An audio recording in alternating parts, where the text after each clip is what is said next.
শিক্ষক দিৱস উপলক্ষে মই শিক্ষা লোৱা শিক্ষাগুৰুকে আদি কৰি দেশৰ প্ৰতিজন শিক্ষক শিক্ষয়িত্ৰীলৈ মোৰ অশেষ ভক্তি আৰু শ্ৰদ্ধা নিবেদিছোঁ।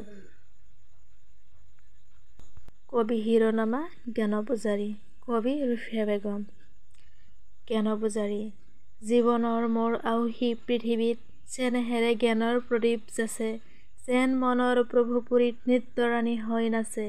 কেতিয়াবা মন জনালী পোহৰে উপচি পৰে, জ্ঞান নহ'লে যে দেশৰ সভাত অকণো আমাৰ নেথাকে ঠাই।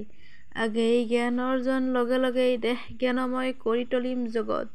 ভক্তি ৰস ৰচনাই পোহৰৰ গীতি বজাই সিঁচি দিওঁ কলিজাৰ কুসুমেৰেই জ্ঞান পূজাৰীৰ চৰণত মোৰ শ্ৰদ্ধা অশেষ। মনৰ প্ৰকৃতিয়েই বিচাৰে সুৰভি এছাতি জ্ঞানৰ জেউতি তমাৰ। কবিতাই বিচাৰে ছন্দ উপমা গীতেই বিচাৰে সুৰ।